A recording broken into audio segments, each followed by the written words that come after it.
എല്ലാ പ്രിയപ്പെട്ടവർക്കും ക്രിസ്തുയേശുവിൻ്റെ നിസ്തുല നാമത്തിലുള്ള സ്നേഹവന്ദനം അറിയിക്കട്ടെ. ഇന്നത്തെ നമ്മുടെ ധ്യാനത്തിനായി വിശുദ്ധ യോഹന്നാൻ എഴുതിയ 1-ാം ലേഖനം 2-ാം അധ്യായം 13-14 വാക്യങ്ങൾ. 1 യോഹന്നാൻ 2:13-14. പിതാക്കന്മാരെ, ആദി മുതലുള്ളവനെ നിങ്ങൾ അറിഞ്ഞിരിക്കിയാൽ നിങ്ങൾക്ക് എഴുതുന്നു. ബാല്യക്കാരെ, നിങ്ങൾ ദുഷ്ടനെ ജയിച്ചിരിക്കിയാൽ നിങ്ങൾക്ക് എഴുതുന്നു. കുഞ്ഞുങ്ങളെ, നിങ്ങൾ പിതാവിനെ അറിഞ്ഞിരിക്കിയാൽ ഞാൻ നിങ്ങൾക്ക് എഴുതിയിരിക്കുന്നു. പിതാക്കന്മാരെ, ആദി മുതലുള്ളവനെ നിങ്ങൾ അറിഞ്ഞിരിക്കിയാൽ ഞാൻ നിങ്ങൾക്ക് എഴുതിയിരിക്കുന്നു. കർത്താവിൻ്റെ പരിശുദ്ധ നാമം വാഴ്ത്തപ്പെടുമാറാകട്ടെ. വിശുദ്ധ യോഹന്നാന് ഒരു പ്രത്യേക ദൂത് നമ്മളോട് പറയാനുണ്ട്. സ്നേഹത്തിൻ്റെ അപ്പോസ്തലൻ എന്ന് പേര് കേട്ട യോഹന്നാന് തൻ്റെ സ്നേഹം പൂർണ്ണ നിറവോടെ എവിടെ അർപ്പിക്കണമെന്ന കാര്യത്തിൽ ഒരു സംശയവുമില്ല. എവിടെ അർപ്പിക്കരുതെന്ന കാര്യത്തിലും നല്ല തിട്ടമുണ്ട്. ലോകത്തെയും ലോകത്തിലുള്ളതിനെയും സ്നേഹിക്കരുത് എന്ന് താൻ ദൈവജനത്തെ പ്രബോധിപ്പിക്കുന്നു. തൻ്റെ പ്രബോധനം ലോക മനുഷ്യർക്കായിട്ടുള്ളതല്ല, ദൈവമക്കൾക്ക് വേണ്ടിയുള്ളതാണ്. ലോക മനുഷ്യർ ലോകത്തെയും ലോകത്തിലുള്ളതിനെയും സ്നേഹിക്കുമ്പോൾ ദൈവത്തിൻ്റെ മക്കൾ എന്ന പേരെടുത്ത് യോഹന്നാൻ വിളിച്ചിരിക്കുന്ന ആ ഒരു പ്രത്യേക വിഭാഗം ലോകമനുഷ്യർ ചെയ്യുന്നത് പോലെ, സ്നേഹിക്കുന്നത് പോലെ, ഇച്ഛിക്കുന്നത് പോലെ ഒന്നും ആകരുത് എന്ന് ഓർപ്പിക്കുകയാണ്. ദൈവമക്കളുടെ മുൻപിൽ പതിയിരിക്കുന്ന ഒരു വല്ലാത്ത കെണിയാണ് ലോകസ്നേഹമെന്ന് പറയുന്നത്. ലോകസ്നേഹം ഏത് അവസ്ഥയിലുള്ളവർക്കും ബാധകമാണ് എന്ന് അപ്പോസ്തലൻ പറയുന്നു. ലോകസ്നേഹം എന്ന് പറയുമ്പോൾ ലോകത്തെ ദൈവം കണ്ടതുപോലെ കാണാതിരിക്കരുത് എന്ന അർത്ഥത്തിലല്ല. യോഹന്നാൻ തന്നെ തൻ്റെ സുവിശേഷത്തിൽ പറയുന്നുണ്ട് 3:16, അവൻ ലോകത്തെ സ്നേഹിച്ചു എന്നാണ്. ക്രിസ്തുവിനെ, തൻ്റെ പുത്രനെ നൽകുവാൻ തക്കവണ്ണം ലോകത്തെ സ്നേഹിച്ച ദൈവത്തിൻ്റെ ദൈവസ്നേഹത്തെക്കുറിച്ച് യോഹന്നാൻ പറയുന്നുണ്ട്. എങ്കിലും ഇവിടെ ഉപയോഗിച്ചിരിക്കുന്ന വാക്കുകൾ, അതിൻ്റെ മൂലപദത്തിൻ്റെ അർത്ഥങ്ങളൊക്കെ ദൈവം ലോകത്തെ സ്നേഹിച്ചതുപോലെയേ സ്നേഹിക്കാവൂ, അല്ലാതെ ലോക മോഹങ്ങൾക്ക് ആകൃഷ്ടരാകരുത് എന്ന അർത്ഥത്തിലാണ്. ക്രിസ്തുവിലുള്ള 3 അനുഭവങ്ങളെക്കുറിച്ച് എടുത്തു പറഞ്ഞിട്ട് ഇതേ ദൂത് ഒരു മുന്നറിയിപ്പ് പോലെ കൊടുക്കുകയാണ്.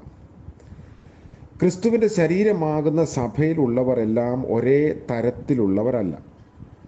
ഒരു ശരീരത്തിലെ അവയവങ്ങളെല്ലാം വൈവിധ്യവും വലിപ്പച്ചെറുപ്പവും വിവിധ തരത്തിലുള്ള പ്രകൃതവുമുള്ളവയാണെന്ന് ഓർക്കുക. എന്നാൽ എല്ലാം അതതിൻ്റെ നിലകളിൽ പൂർണ്ണതയുള്ളതായി ഇണങ്ങിച്ചേർന്നിരിക്കുമ്പോൾ മനോഹരമായ ഒരു ശരീരമായി തന്നെ നാം കാണുന്നു. അതുപോലെ തന്നെ ക്രിസ്തുവിൻ്റെ ശരീര സഭയിൽ എല്ലാവരും ഒരുപോലെയുള്ളവരോ ഒരേ പ്രാധാന്യമുള്ളവരോ അല്ല. പക്ഷേ ദൈവം എല്ലാവർക്കും ഒരേ പ്രാധാന്യം നൽകി അവരവരുടെ സ്ഥാനങ്ങളിൽ ആക്കി വച്ചിരിക്കുകയാണ്. തങ്ങളെ ആക്കി വെച്ച നിലകളിൽ അവരവർക്ക് മാത്രമേ ഈ ദൈവത്തിൻ്റെ അല്ലെങ്കിൽ ദൈവം ഉദ്ദേശിക്കുന്ന പൂർണ്ണത പ്രകടിപ്പിക്കാൻ സാധിക്കുകയുള്ളൂ. വേറെ ഒരാളുടെ പ്രയോജനത്തിൽ അസൂയപ്പെടേണ്ട കാര്യവുമില്ല. നമ്മുടെ ദൗത്യം നമുക്ക് മാത്രമേ പൂർത്തീകരിക്കാനാവൂ. ദൈവാത്മാവിനും ദൈവവചനത്തിനും ആഴമായി കൃപ ചെയ്യേണ്ടതിന് നമ്മെ വിധേയപ്പെടുത്തുന്നതിനനുസരിച്ച് നമ്മുടെ പ്രയോജനവും ശുശ്രൂഷയും സ്ഥാനവും വികസിച്ചുകൊണ്ടേയിരിക്കും. ക്രിസ്തു സഭയിൽ ശിശുക്കളും യൗവനക്കാരും മാത്രമല്ല, വാർദ്ധക്യത്തിലുള്ളവരുമുണ്ട്. അതുകൊണ്ട് 3 കൂട്ടരെയും പേരെടുത്ത് പറഞ്ഞ് അപ്പോസ്തലൻ വിളിക്കുന്നു: കുഞ്ഞുങ്ങളെ, യൗവനക്കാരെ, പിതാക്കന്മാരെ എന്ന്. കുഞ്ഞുങ്ങൾ, ഇത് വീണ്ടും ജനനം പ്രാപിക്കുമ്പോഴാണ് ഒരു ആത്മാവ് ദൈവരാജ്യത്തിലും ദൈവിക കുടുംബത്തിലും ഒരു ശിശുവിനെ പോലെ ഭാഗമാകുന്നത്. യേശുവിനെ രക്ഷകൻ എന്ന നിലയിൽ മാത്രം അറിയുന്നവരാണ് ശിശുക്കൾ. അതിനപ്പുറം ക്രിസ്തീയ ജീവിതത്തെക്കുറിച്ചോ അതിൻ്റെ ശ്രേഷ്ഠതയെപ്പറ്റിയോ ഒന്നും അവർക്കറിയില്ല.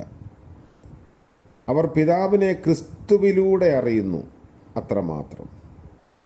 പിറന്നു വീണ ഒരു ശിശു എത്രമാത്രം നിസ്സഹായനാണോ അതുപോലെ തന്നെ നിസ്സഹായരാണ് ഈ ആത്മീയ ശിശുക്കളും. പ്രായപൂർത്തിയായവർ ഒരു ശിശുവിനെ എത്ര ക്ഷമയോടും കരുതലോടും കൂടെയാണ് കൈകാര്യം ചെയ്യുന്നതെന്ന് ഓർക്കുക. ഒരു ശിശുവിൻ്റെ ആഹാരമാണ് പാൽ. അതുപോലെ വചനമെന്ന മായമില്ലാത്ത പാലാണ് ആത്മീക ശിശുക്കളുടെ പ്രധാന പക്ഷം. വളർത്തുന്നതിൽ ശ്രദ്ധ പാലിച്ചില്ല എങ്കിൽ ശിശുക്കൾക്ക് വളർച്ച ലഭിക്കില്ല, മുരടിച്ചു പോകും. തുടക്കത്തിൽ അനേകം ആത്മീയ ശിശുക്കൾക്ക് ശ്രേഷ്ഠമായ അനുഭവങ്ങൾ ഉണ്ടാകുന്നത് നമ്മൾ കാണാറുണ്ട്. എന്നാൽ പിന്നീട് അതിന് തക്ക വിധത്തിലുള്ള പോഷണം ലഭിക്കാതെ അത് വാടി തളർന്നും കരിഞ്ഞും പോവും. വചനത്തിൽ നന്നായി ചുവടുറക്കുന്നത് വരെ വളരെ അത്ഭുതകരമായി ദൈവം ഇങ്ങനെയുള്ള ആത്മീയ ശിശുക്കളെ പരിപാലിക്കാൻ നമ്മെ ഏൽപ്പിച്ചിരിക്കുന്നു. രണ്ടാമത് പറഞ്ഞത് യൗവനക്കാരി എന്നാണ്. ഭൗമിക ജീവിതത്തിൽ യൗവനക്കാരുടെ പ്രത്യേകത എന്താണെന്ന് നമ്മൾ ചിന്തിക്കുമ്പോൾ, ഒന്ന്, ശിശുക്കളെ പോലെ പരാശ്രയ ജീവിതമുള്ളവരല്ല, സ്വതന്ത്രരാണ്. രണ്ട്, യുദ്ധക്കളത്തിലും പ്രവർത്തന മേഖലയിലും പ്രവർത്തിക്കേണ്ടവരാണ്.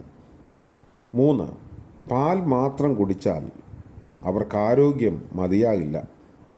കട്ടിയുള്ള പോഷകമൂല്യമേറിയ ആഹാരം ഭക്ഷിക്കേണ്ടിയിരിക്കുന്നു.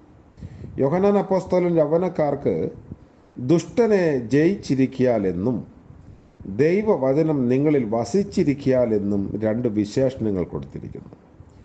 ആത്മീയ ജീവിതത്തിൽ ശക്തരായ പോരാളികൾ ദൈവവചനം ഉള്ളിൽ വസിക്കുന്നവരാണ്. എല്ലാ കാലത്തും വചനത്തിലെ പാൽ മാത്രം കുടിച്ചാൽ പോരാ, വളരുന്നതിനനുസരിച്ച് ഭക്ഷണക്രമം മാറ്റേണ്ടിയിരിക്കുന്നു. ദൈവവചനത്തിൽ കട്ടിയായുള്ള ആഹാരവും ദൈവം ഒരുക്കിയിട്ടുണ്ട്.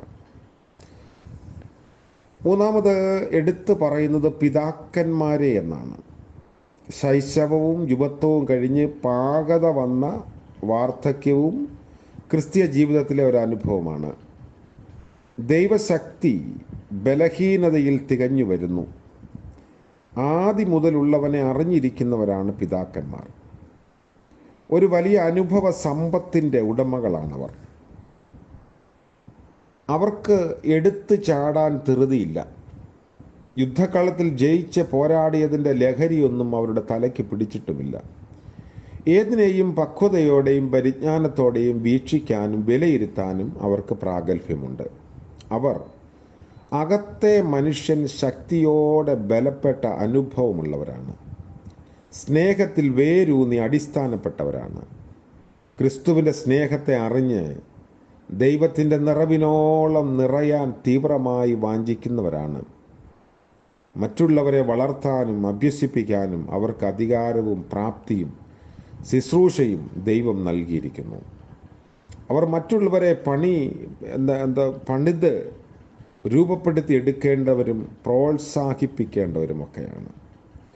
അതുകൊണ്ട് യോഹന്നാൻ ഈ മൂന്ന് കൂട്ടരെയും ഒരേപോലെ കണ്ട് അവരവരുടെ രീതിക്കനുസരിച്ചുള്ള ആത്മീക വളർച്ച പ്രാപിക്കണം, ഏതെല്ലാം വേണ്ട എന്നും ഏതൊക്കെ വേണമെന്നും വളരെ നിഷ്കർഷയായി ഓർമ്മിപ്പിക്കുന്നുണ്ട്.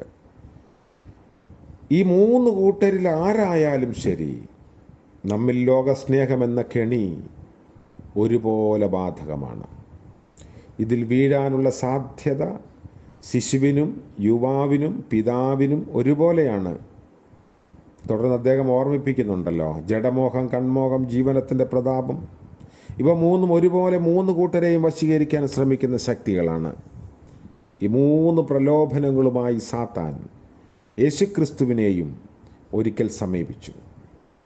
എങ്ങനെ കർത്താവ് അവയെ കീഴടക്കിയോ ആ ഒറ്റ മാർഗമേ നമ്മുടെ മുൻപിലുള്ളൂ: വചനമെന്ന വാളിനാൽ ജയിക്കുക. ഈ കാര്യത്തിൽ പരാജയപ്പെട്ടു പോയതുകൊണ്ട് അനേകരുടെ വിശ്വാസ കപ്പൽ തകർന്നുപോയി. സാക്ഷ്യം നഷ്ടപ്പെട്ടു പോയി. അങ്ങനെ നമുക്ക് സംഭവിക്കാതിരിക്കാനുള്ള മുൻകരുതലായി ഈ വചനത്തെ പൂർണ്ണ ഹൃദയത്തോടെ സ്വീകരിപ്പാൻ ദൈവം നമ്മളെ അനുഗ്രഹിക്കട്ടെ. പ്രാർത്ഥിക്കാം. ഞങ്ങളുടെ ദൈവമായ കർത്താവേ, സ്വർഗീയ പിതാവേ, മനോഹരമായ പുതിയ ദിവസത്തിനായും അതിൻ്റെ സാധ്യതകൾക്കായും നന്ദിയോടെ സ്തോത്രം. ഇന്നത്തെ പകൽക്കാലം ജീവിപ്പാനുള്ള ബലവും അതിനുള്ള കൃപയും ആരോഗ്യവും ഒക്കെ ഞങ്ങൾക്ക് നൽകണമേ. ഞങ്ങൾ ചെയ്യുന്ന കാര്യങ്ങൾ കർത്താവേ, അത് ഫലകരമാകുവാനുള്ള കൃപ നൽകണമേ. വിശ്വസ്തയോടെ ഞങ്ങളുടെ ഉത്തരവാദിത്തങ്ങൾ നിർവഹിപ്പാൻ ഞങ്ങളെ ഒരുക്കണമേ. പ്രഭാതം മുതൽ പ്രദോഷം വരെയും ഞങ്ങളുടെ എല്ലാ കാര്യങ്ങളിലും കർത്താവിൻ്റെ സാന്നിധ്യം പകരണമെന്ന് പ്രാർത്ഥിക്കുന്നു. ഇന്ന് ജന്മദിനം ആഘോഷിക്കുന്ന പ്രിയപ്പെട്ട മക്കളെയും വിവാഹവാർഷികം ആഘോഷിക്കുന്നവരെയും ഓർത്ത് പ്രത്യേകം സ്തോത്രം ചെയ്ത് പ്രാർത്ഥിക്കുന്നു. ദൈവം തമ്പുരാൻ്റെ കരുതലും കൃപയും ഒപ്പമുണ്ടായിരിക്കണമേ. ജീവിതത്തിൻ്റെ എല്ലാ സരണികളിലും അങ്ങയുടെ സാന്നിധ്യത്താൽ അവരെ നയിക്കുകയും ചെയ്യണമേ. യേശു മശിഹ മൂലം പ്രാർത്ഥന ദയവോടെ കേൾക്കുമാറാകണമേ. ആമേൻ. ത്രിയേക ദൈവത്തിൻ്റെ അനുഗ്രഹവും കാവലും നിറവും നാം എല്ലാവരോടും കൂടെ ഇന്നും എന്നേക്കും ഉണ്ടായിരിക്കുമാറാകട്ടെ. ആമേൻ.